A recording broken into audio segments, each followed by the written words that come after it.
Good evening, my friends, and welcome to another night of story time.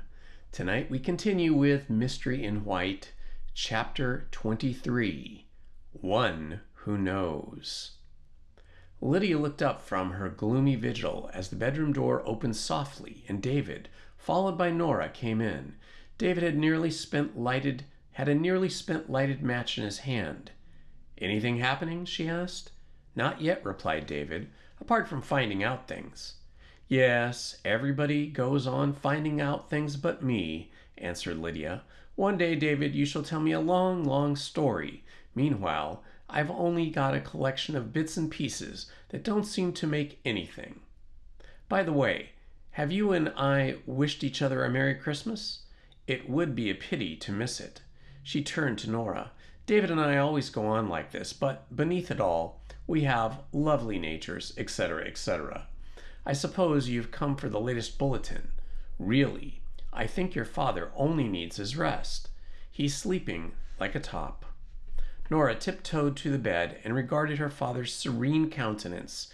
He seemed thoroughly at peace with the world. Nora's own expression, as we watched him, was one of puzzled relief. After a moment or two, she turned to a small brown bag on a chair. It was her father's bag, and she opened it, while Lydia threw David an inquiring glance. "She's looking for something," murmured David. "Never," Lydia murmured back sarcastically. "Of course, be careful not to tell me what it is." "A letter. We're on the track, Lydia. But that story you want is much too long to explain just now. Anyhow, Miss Strange?" She shook her head and then turned back to the sleeper in the four-poster bed. All for a good cause," said David, while she hesitated. "But would you like me to?" "No, I will." Her hands moved softly about the sleeper's pockets. In a few seconds she gave a low exclamation, and she withdrew an envelope. It still retained fragments of a broken seal on the flap, and it was marked "Strictly Private." "This is it," she exclaimed. "Well done.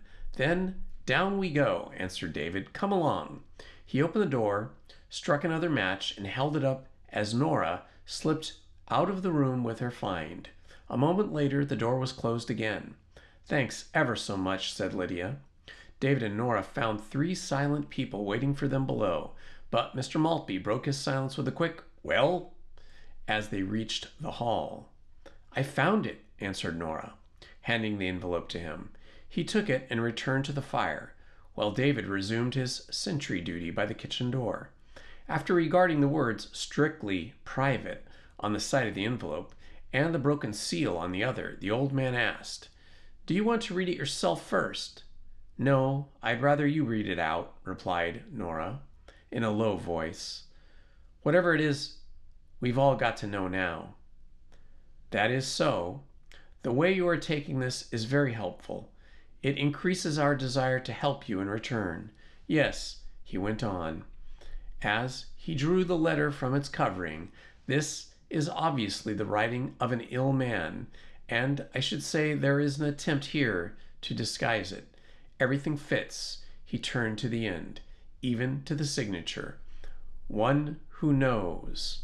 Well, let us now know ourselves." Turning back to the first page, he began reading.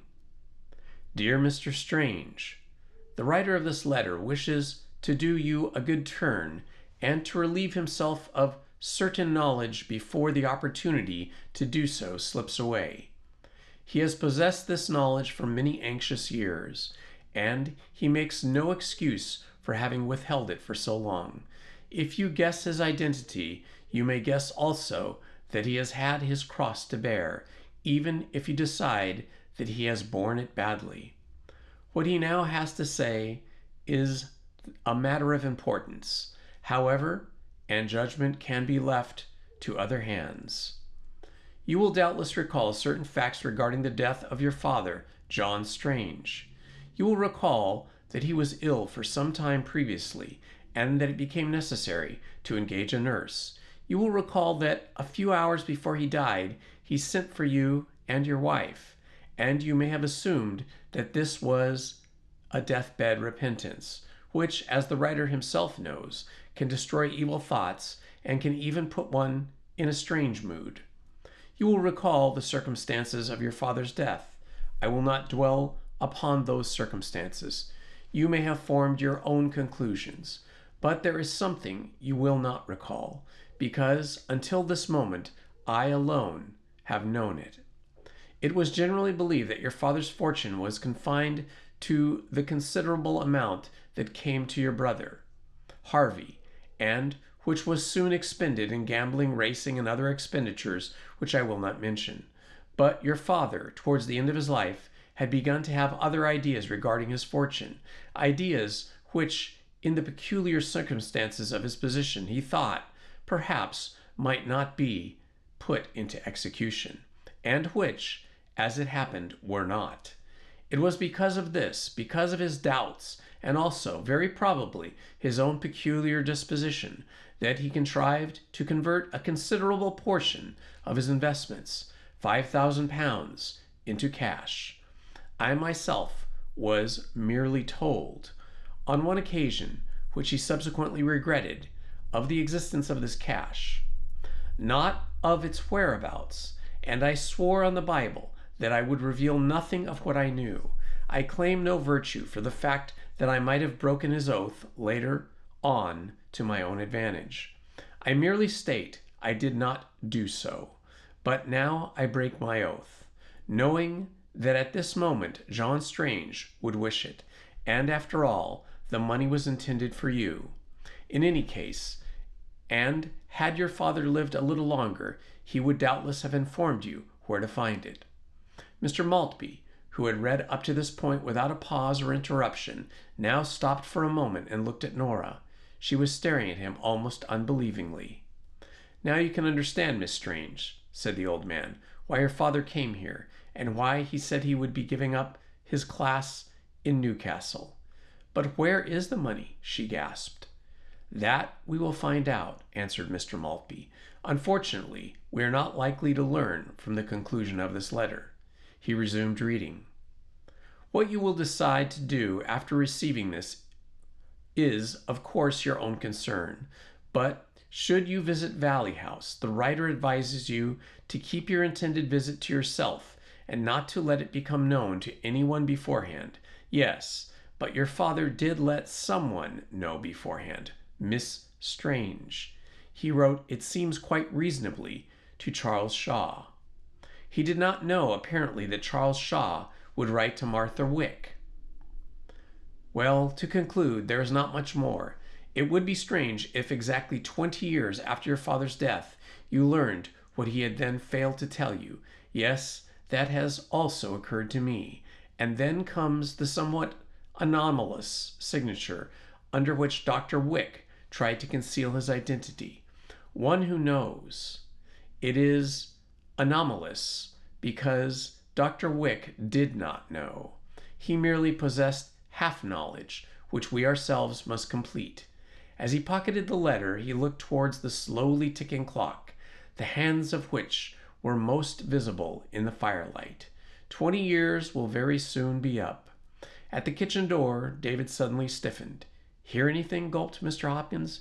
"Yes, this time," nodded David. Mr. Maltby leapt to his side and pushed the door half open. From the back passage came the sound of shuffling feet. Chapter 24. The Red Trail. "In here, quick," whispered Mr. Maltby. The three men slipped into the kitchen and closed the door softly behind them. From the passage beyond the dark space in which they stood came the shuffling, hesitating sounds. The sounds had not quite reached the door on the farther side of the room, nor did they seem in any hurry to do so, drawing close gradually with frequent pauses. Then followed a longer pause than usual. The person who was making the sounds was gathering his courage to open the door. "Do we wait or rush?" whispered Mr. Hopkins. It occurred to him afterwards that perhaps he had only thought the question. He did not hear his words, and apparently nobody else did. Now a new sound broke the silence, the sound of a door handle being turned very, very slowly. Then a tiny creak, and then a vague disturbance of the darkness through which the three pairs of eyes were straining. The disturbance was a long vertical streak of dark gray, only just discernible against its background of black, and gradually thickening. As it thickened, it became more discernible. It was the widening crack of an opening door. A long smudge appeared in the streak, then slipped off into the blackness. The streak itself remained, a faint impression of a passage's dimness. But the smudge moved on, unseen, also unheard.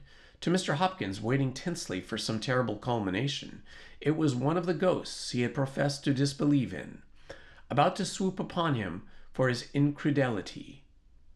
He wanted to swoop himself, but he was held motionless either by an odd man's will or his own numbness.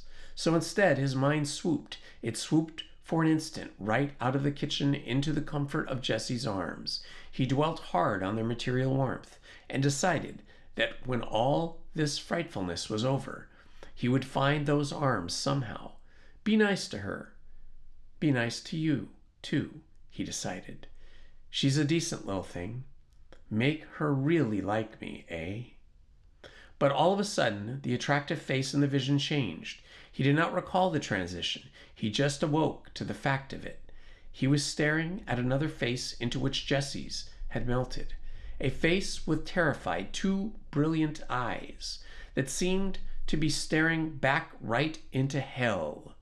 Mr. Hopkins had never seen such an expression on a human face before, which may have been why.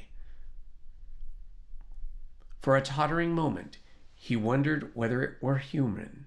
The hair above the eyes was gray, the cheek below dead white, a mouth half open, revealing the small black gap of a missing tooth, did not improve the startling picture revealed by Mr. Maltby's electric torch. "Don't move," came Mr. Maltby's quiet, stern voice. "You're cornered. Charles Shaw. And you will spend your Christmas in jail, charged with the murders of John Strange and his son Harvey." Then the terrified man found his voice. "I didn't murder them," he screamed, as though years of control had suddenly cracked. "It wasn't me. I didn't murder them." "Then you had better take this opportunity of proving that you did not," answered Mr. Maltby, "for you will never get a better." "Who are you?" gasped Shaw. "It does not matter who I am," replied Mr. Maltby. "Be satisfied that I am not a judge about to put the black cap upon you, for that is the man you will have to face before long, unless you can clear yourself to me and to those with me here tonight." David, quickly grasping the situation, had slipped to the farther door and was standing beside it to cut off the man's retreat if he tried a sudden rush. But Mr. Hopkins still remained motionless, appalled by the fear in front of him, and humiliated by his own. Mr. Hopkins was a slow learner, but tonight he was learning. Whether he would remember his lesson in the morning sunlight was another matter. The man who had believed himself alone, and who had stolen into an abrupt glare of ghastly publicity, swallowed with difficulty. For a short time, while the others waited, it seemed as though those screamed words had drained him of all others. Then he passed to a new phase. A hopeless depression began to replace the agony of a terror that could not be sustained indefinitely, but that left a chronic, irreducible pain. The pain in Shaw's case was a tight one around the neck. "What do I do?" he asked, with almost pathetic simplicity. He had left the rack for the floor of the torture chamber. He just knew he was locked in, and the instruments were all around him. "Tell the truth," replied Mr. Maltby. "If it damns you, we shall learn it anyway. If it clears you, well, we shall recognize the fact more quickly than a jury. Truth is the world's greatest asset and is the most neglected. Where do I begin? How about the autumn of 1917? You know about that. I know enough to ask you for more knowledge. In the absence of more knowledge, I must only conclude that it was you who murdered John Strange in this house 20 years ago. I never murdered him. Well, prove it. I can't prove it. Then give us an opportunity to form our own judgment. John Strange fell ill. Begin from there. What was the cause of his illness? Weak heart, sir. Come. I know the death certificate vouched for that, but you asked what caused his illness, not what caused his death, interrupted Shaw, with a tiny flicker of spirit. I concede your point, if you will concede then that he did not die of the cause of his illness, or more correctly, the original cause. Heart trouble sent him to his bed. What kept him there? He got worse. Yes, I know that. It was his nurse kept him there. Martha Wick? Yes, sir. The doctor's wife. Yes, sir. Only she wasn't his wife then. I see. She married him afterwards. Yes. Through love or interest? Well, we will come to know that in a moment. What was her name before she married? I thought the doctor might have selected his wife as a nurse to give her a job. Were they engaged? No, not then. Then what was her name? Don't you know that? If I do, you shall confirm the knowledge. Martha Shaw. Shaw! Exclaimed Mr. Maltby. Shaw! No, I did not know that, but I guessed that. It explains a good deal, Mr. Shaw. What relationship was she to you? My sister, sir. Your sister? Exactly. Then perhaps it was you who suggested her as a nurse. Yes, sir, though I never dreamt what it was going to lead to. Was she qualified? She knew a bit about it. And you thought it a bit enough? Well, I dare say, he shuffled uncomfortably. Actually, it was her who suggested it. And, well, I fell in with the idea. Perhaps you have made a habit of falling in with her ideas. That's right. She'd got a will. Why did she want the job? She may have smelt something. A most expressive phrase. Now tell us what she smelt. Well, after a bit she saw how things were going, muttered the man. I mean, when Mr. William came back with the shell shock. The old man, that is Mr. John Strange, got to hear of it. And then, when he also heard about the baby, well, she saw the effect it was having on him, the way he was changing. Your sister saw that. Yes. How Mr. Strange was regretting his attitude to his son William, who he had always liked so much more than his son Harvey. Yes. And what did his son Harvey think of this change? The man's face twitched, and he was silent. I appreciate your delicacy, said Mr. Maltby acidly. Mr. Harvey Strange cannot now speak for himself, and you do not care to talk ill of the dead. My God, do you think this is easy? Burst out Shaw. I should not think it is easy, answered Mr. Maltby, and I do not see any reason why it should be. What did Harvey think of his father's change? Did it distress him? He didn't like it. How did he learn of it? At first, Mr. Strange, the old man admitted. Then he shut up. Exactly. He, too, saw how things were going. I expect he did. It is obvious he did. Ill, in bed, at first with heart trouble, and then with some other trouble. Yes, that bed must have been a very unpleasant place for him. We've had some glimpse of fear that bed stood for, the terror, the pains in the stomach, which has a different geography from the heart. His nurse knew things, and she knew how things were going, and his son Harvey knew how things were going, and I have no doubt his doctor knew how things were going. John Strange had not been quite clever enough in the art of concealing, nor later on were his jailers. A pretty position it must have been, Shaw. And you, of course, merely looked on, eh? You can think of that in that way if you like, replied the man, but that's just how it was. I had nothing to do with it. Precisely. At the time, as today you refused to face things and put cotton wool in your ears and kept your eyes closed. Shaw started. I note that you recognize your sister's phrase. Do you? Do you mean that I found the letter you returned here for? Asked Mr. Maltby. Yes, I found that most interesting document. So you see, I know quite a good deal before you tell me anything. Poison, was it? Perspiration increased on the man's forehead.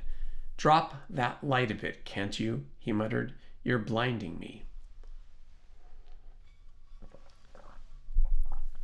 Blindness seems to be your favorite condition, though, of course, more alleged than actual. Mr. Maltby lowered the light to the man's waistcoat. What kind of poison? Arsenic? It was poison, and the kind don't matter, burst out the wretched man. But I had nothing to do with it. As gods above. Why, I didn't even know what was going on. Or suspect. What's 1 against 3? It was the new will they were afraid of. How would that affect your sister, eh? Do you make me repeat the questions? Yes, but what's the use when you know the answers to most of them? She saw her chance and took it. She did a deal. With Harvey? Who else? She bargained for a share. Were you in the deal? No. But no, I wasn't. Explain the but. Well, Mr. Harvey said when I got to know that he'd look after me, keep me in the job. Wouldn't William Strange have kept you in on your job as well? I expect so. There you are. What did I get out of it? What did the doctor get out of it? Oh, he was well under her thumb by then.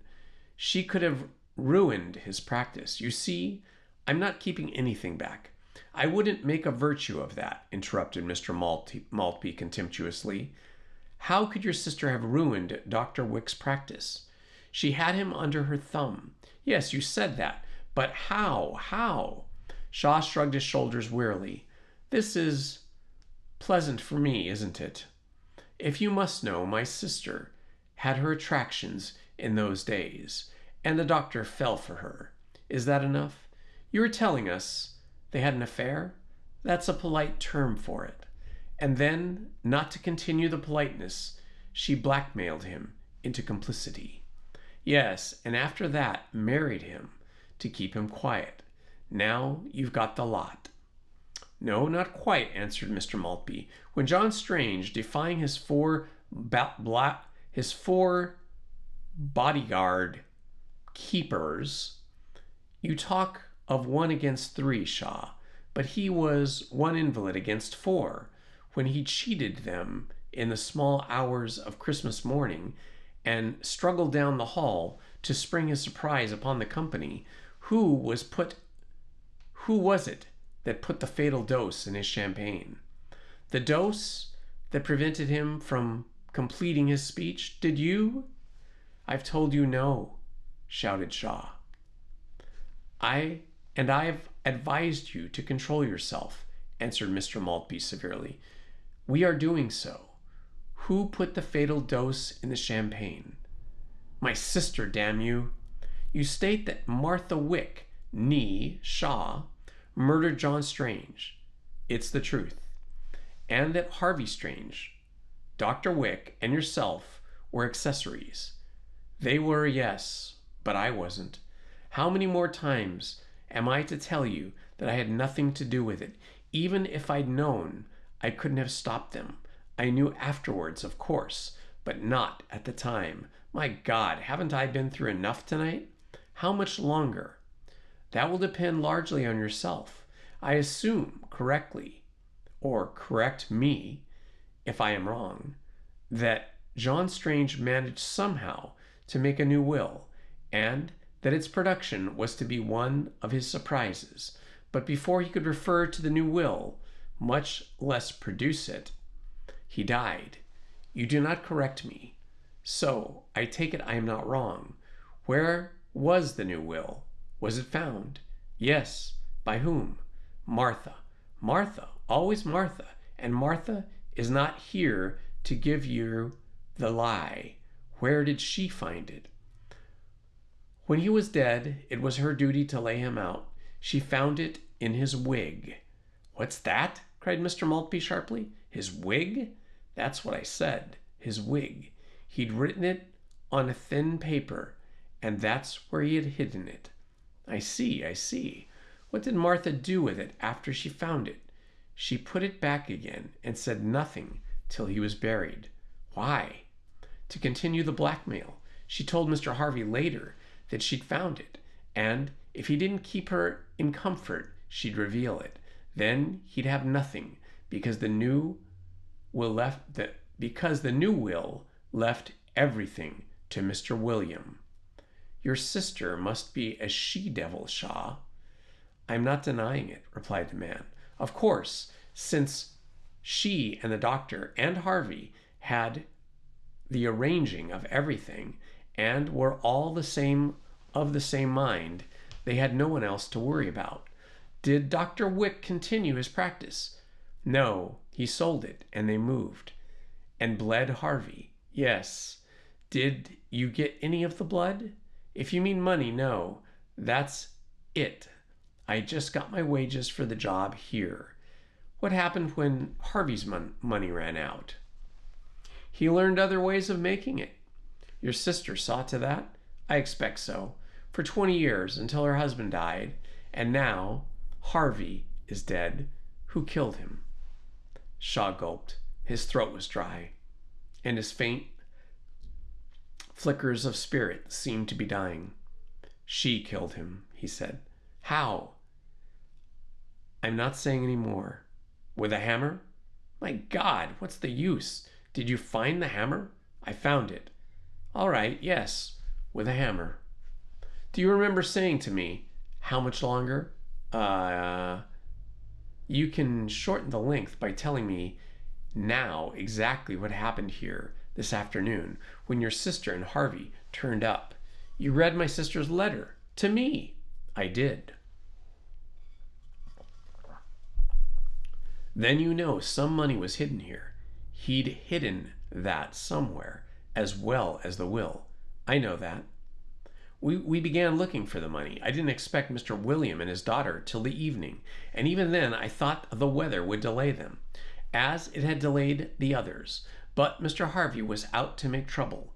He said if we found the money, the whole of it was his. Those two quarreled, all right. My sister was mad, and he was drunk.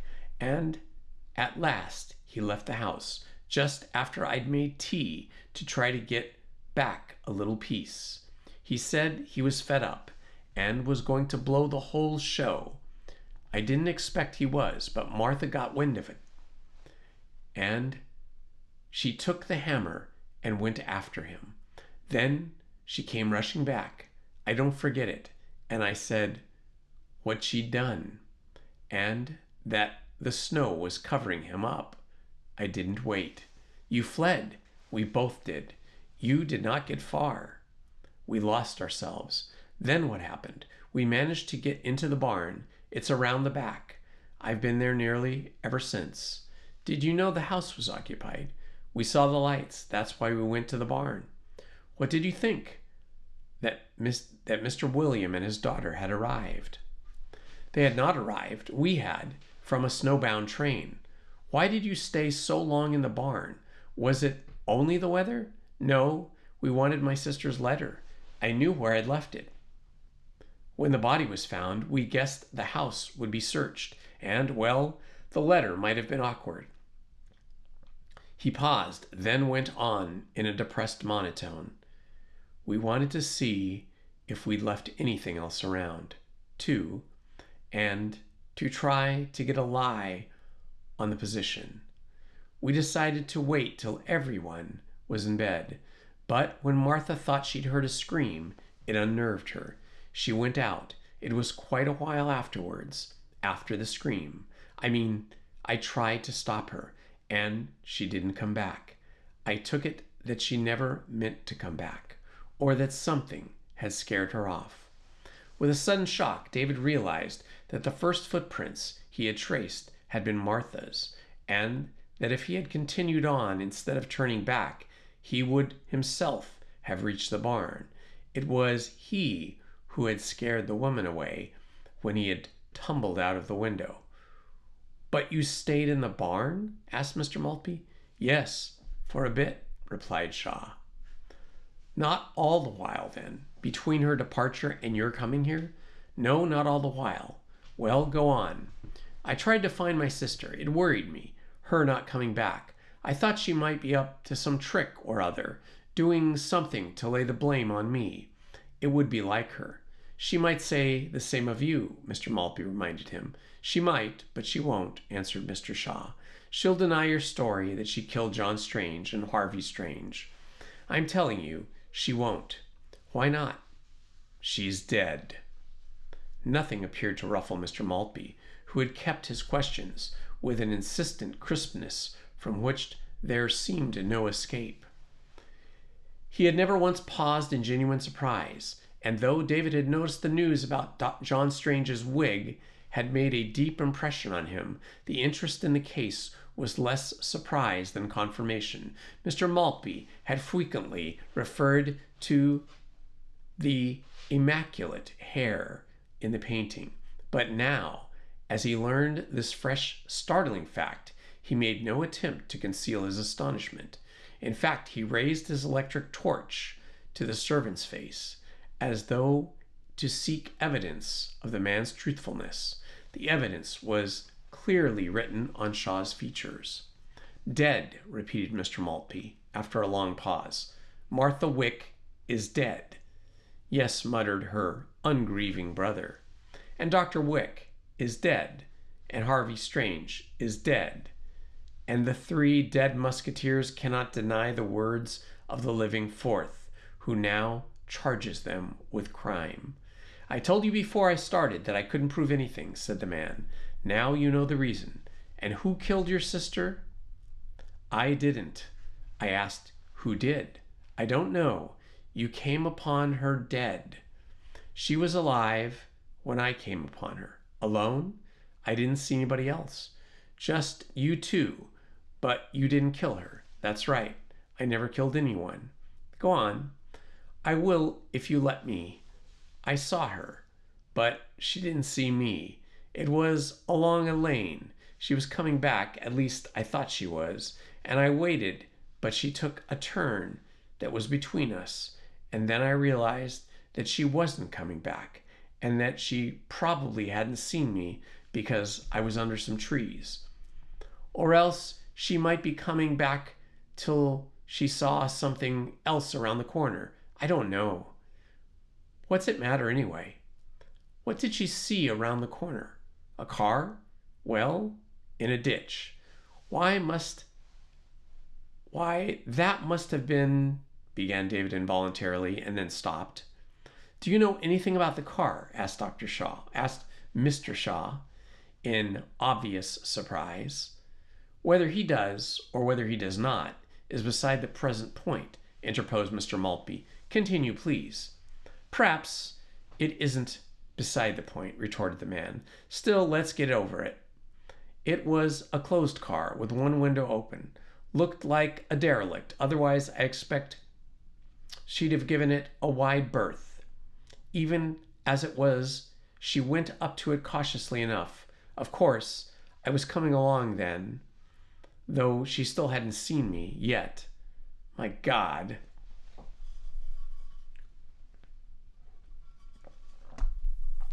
Suddenly he laughed. It was the only laughter they ever heard from him, and they would have been better without it. It contained the chill and mockery of death, and formed the grimmest moment in the whole grim memory. Apart from the first moment when the electric torch had developed his terrified face like a suspended necklace head in the blackness, the laughter ended as abruptly as it had begun, and the dull monotone continued. "There was somebody in the car, hiding. Don't ask me who or why. We neither of us knew while she tiptoed up to the open window. She was right next to it before she got a glimpse. She thought it was me. Funny, eh? She thought it was me. Have you got that? She thought it was me.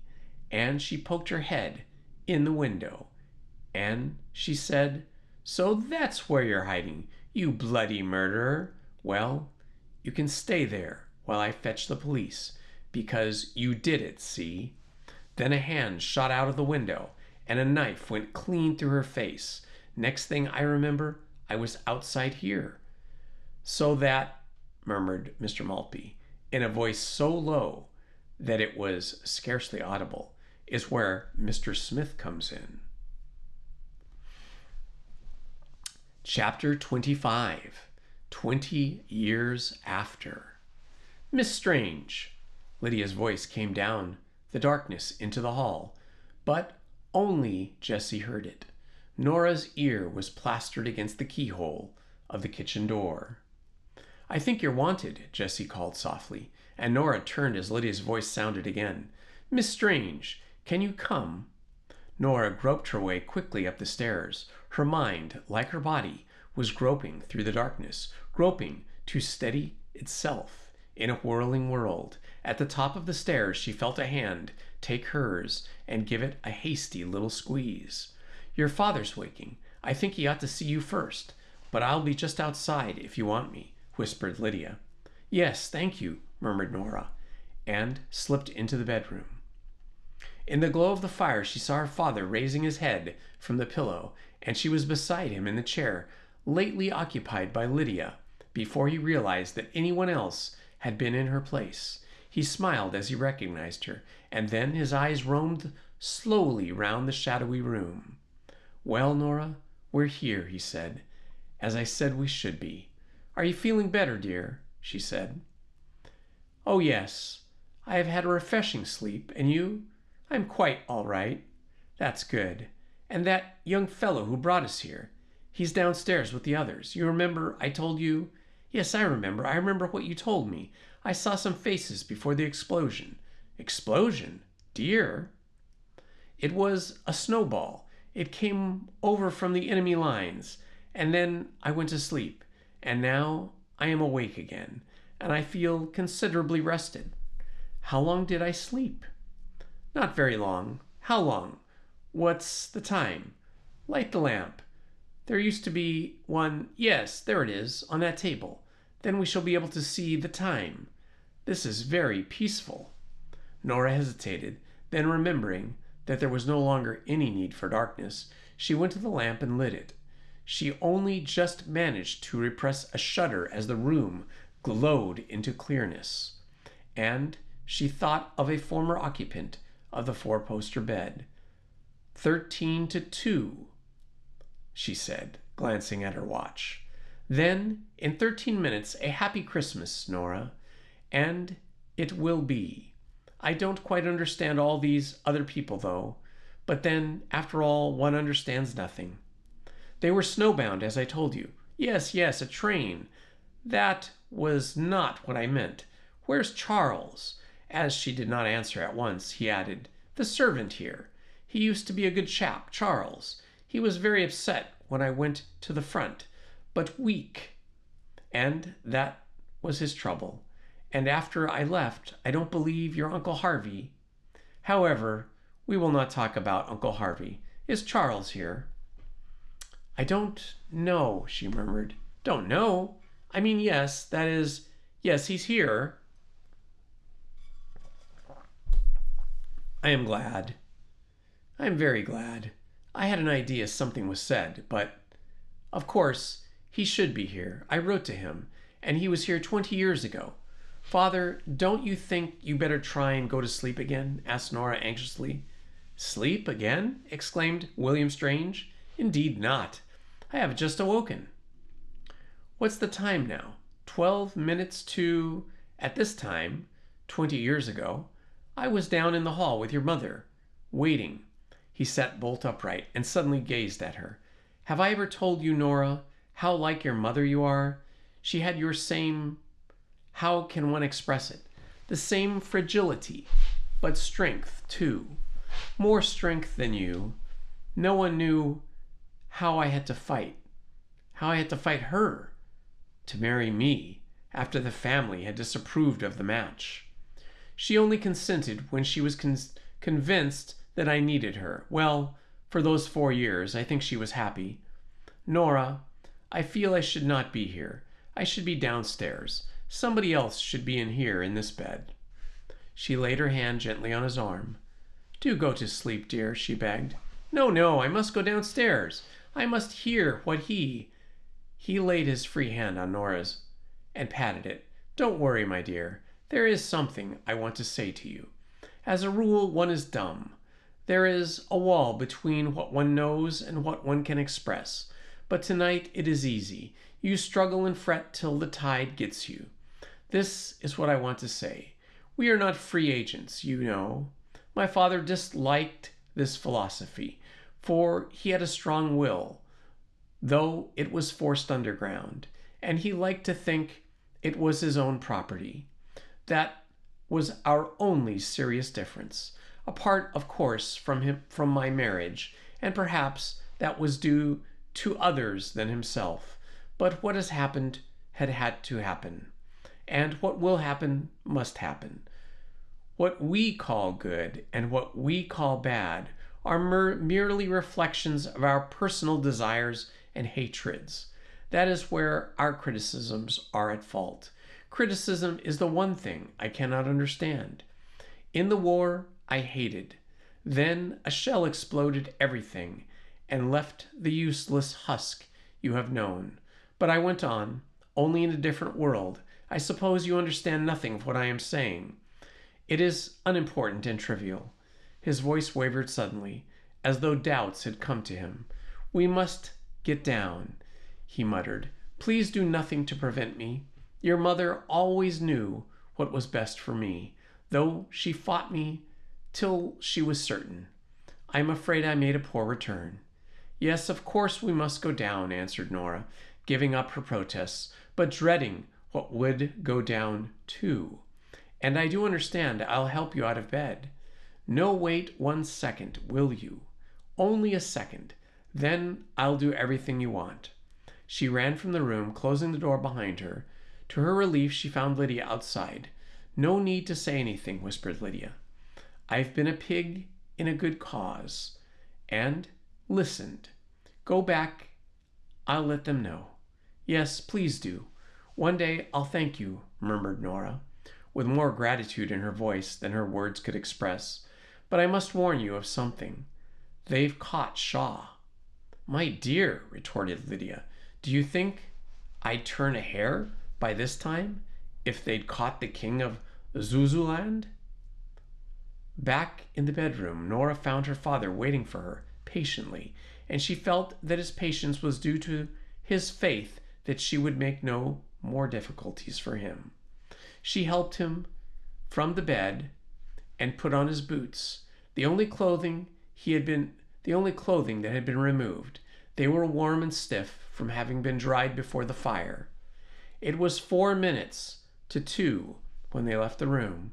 The passage was dim, but the light came up from below, and as they reached the top of the stairs, they heard voices. The voices ceased as they began to descend. Nora wondered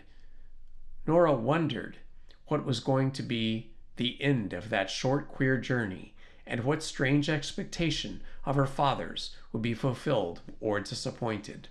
All she knew definitely was that something was going to happen. She had no idea what it was, nor had she any idea that Mr. Maltby had been preparing for the moment before he received Lydia's warning. If her father shared her ignorance, he gave no sign of it. He accepted the situation with the same uncanny obedience that had characterized his attitude when help had suddenly arrived at the stranded car to guide them on the last stage of their journey. Watching him, Nora recalled his recently spoken words. What has happened had to happen, and what will happen must happen. He was living his philosophy. It was also apparently the philosophy of the old man who stepped forward from the motley gathering to greet him. Good evening, Mr. Strange, said Mr. Maltby. I'm glad you have come to join in the Christmas toast, which of course would have been incomplete without you. Thank you, answered William Strange, and walked to a position near the front door. This is exactly where you were standing? Asked Mr. Maltby. Mr. Strange nodded gravely. But your wife was by your side, am I right? Mr. Strange nodded again. Miss Strange, will you stand by your father? She took her place quickly, while her heart thumped. There were also 4 others present, went on Mr. Maltby. 3 of them, Harvey Strange, Martha Shaw, as she then was known, and Dr. Wicks, we need not resurrect. They were by the dining room door, said William Strange mechanically, as though he were reciting a lesson. Will the rest of you stand by the dining room door, then? Asked Mr. Maltby. In this case, I will not perform the unsavory act of allotting parts. The 4th was Charles Shaw. He paused for a moment, then turned toward the kitchen and called, Charles, the champagne, for health. Everybody stiffened at that call, saving William Strange and the old man himself. Nora's heart thumped harder than ever, and David, watching her from the dining room door, fought an almost uncontrollable impulse to go to her side. Instead, he performed the Christian act of patting another hand that was nearer to his. But for that, ran Jessie's diary subsequently, I should have died. Neither William Strange nor Mr. Maltby, however, showed any nervousness. Both were smiling, the former contentedly, the latter with a kind of whimsical irony. The kitchen door opened and Charles Shaw appeared with a tray. On the tray were wine glasses and an opened bottle of champagne. More nervous than anybody, yet obeying his strange instructions as a drowning man catching at a straw, he had possessed the forethought to set the glasses well apart. Otherwise, his trembling hands would have played a tune with them. Thank you, Charles, said Mr. Maltby. Kindly fill our glasses after we have each taken one. While the queer ceremony was being performed, the old man looked at the clock, moved a little nearer the painting of John Strange, and then glanced at the lamp close to his hand. His glass was filled at last, an empty one remained.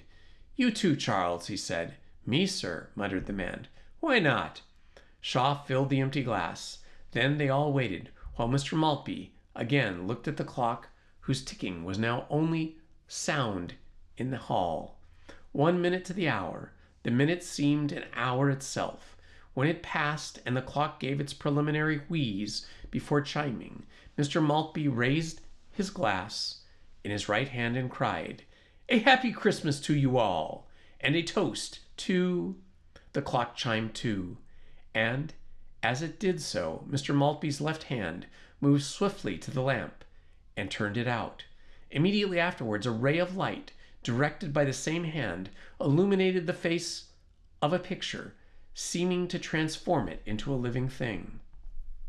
Even the voice that followed through the darkness appeared to issue not from the lips of Mr. Maltby, but from the lips of the paint. My granddaughter, Nora Strange, said the voice.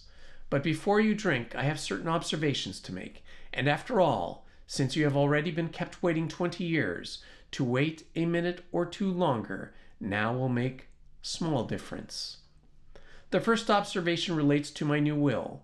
This rests with me beneath my wig, and since it is now only of academic interest, perhaps it can continue to rest with me there.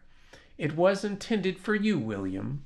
From my wig it should have been transferred to your hands for safekeeping, for by its terms it left everything to you, and nothing to your brother Harvey. But Harvey is now dead, the victim of his own and other people's avarice.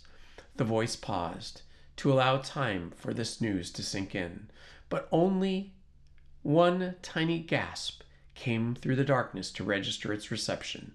Therefore, what is left of the property reverts to you. In any case, for you may be sure that if Harvey himself made any will, which is doubtful, it will never be produced in a court of law. The second observation relates to certain other property. Wills have a distressing habit of being lost, stolen, misinterpreted, or upset. To upset my will my eccentric habits might have been quoted to prove that I was not sane when I made it. I assure you, I was quite sane. I was so sane that I converted 5,000 pounds of my money into banknotes, and my intention, William, was to tell you privately where those notes were. Perhaps it was as well that I did not. Perhaps even those notes would have been cheated from you. Now they are still intact, where I originally hid them, and like my will, they are concealed in my wig. But they are not beneath the wig.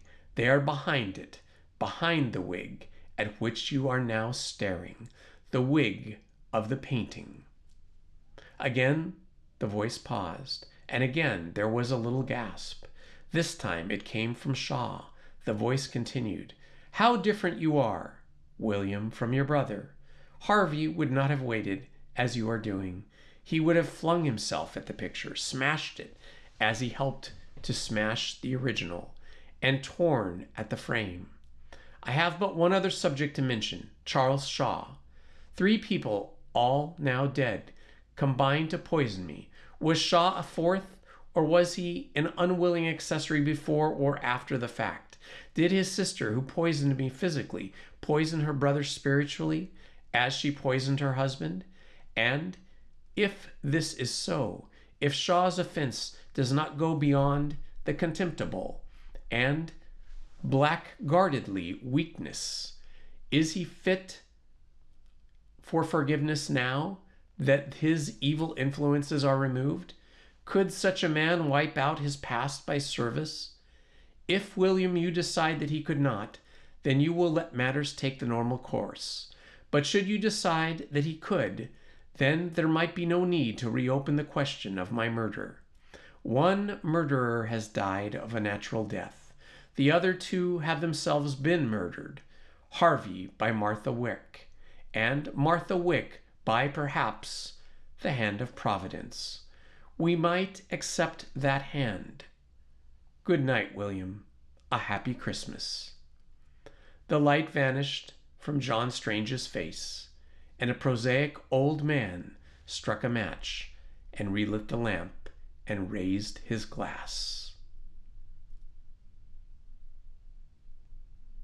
And that, my friends, is all for tonight.